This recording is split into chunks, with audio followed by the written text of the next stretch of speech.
देखिए दोस्त, आज मैं ये वाला जो स्टैंड फैन है मैं इसको रिपेयर करके दिखाऊंगा। और इसका फॉल्ट देखिए, ये देखिए सब सब देखिए देखिए। कस्टमर ऐसे ही चलाता है, खोल के ही चलाता है पूरा।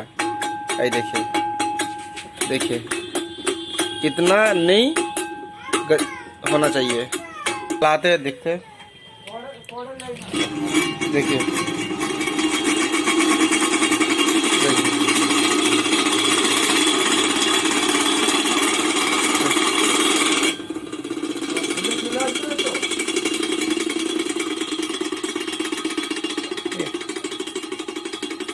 इसलिए ऐसा साउंड निकल रहा है क्योंकि ये वाला लाइन,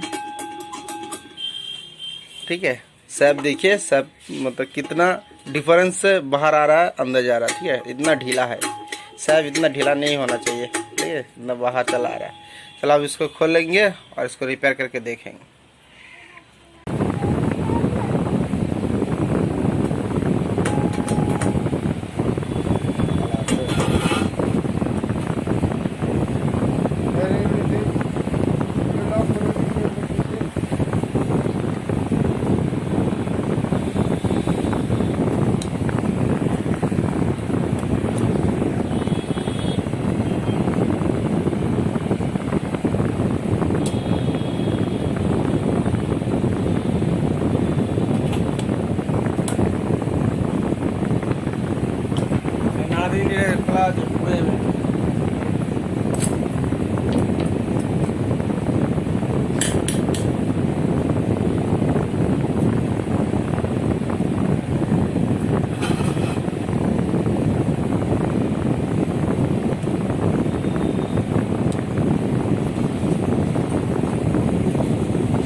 देखिए एकदम, और कोई देखिए देखिए नहीं है, बाहर निकल रहा है। देखिए अब इसको मैं, चलो दोस्तों अब मैं चला के दिखाता हूँ। देखिए कितना अच्छा चल रहा है। देखिए वीडियो कोई साउंड नहीं आ रहा है। देखिए हवा भी बहुत अच्छा दे रहा है। वॉशर खराब हो गया तो वॉशर होगा शायद हार्ड होके गिर गया, मतलब हार्ड हो जाता है उसके बाद फट के गिर जाता है, ठीक है, तब जाके ऐसा ढीला हो गया था, ठीक है। जब ऐसा सैप पर आवाज भी निकलेगा बहुत ज़्यादा सा, ठीक है। अब देखिए पूरा एकदम कोई ढीला नहीं है, ना ही सैप बाहर अंदर नहीं आएगा। देखिए एक जगह पर ही हटा के हल्का एकदम, कोई कोई पंखा में एकदम हल्का रहता है, कोई कोई पंखा में एकदम नहीं रहता। देखिए एकदम इसमें नहीं रखा हूँ मैंने, ठीक है, एकदम पूरा एकदम टाइट कर दिया, ठीक है। नहीं बाहर नहीं, अंदर कोई नहीं है, पूरा एक ही जगह पर है, ठीक है। आप उसको टानोगे तो नहीं, ठीक है। तो वीडियो को सब्सक्राइब लाइक शेयर जरूर कर दीजिएगा। Thanks for watching my videos.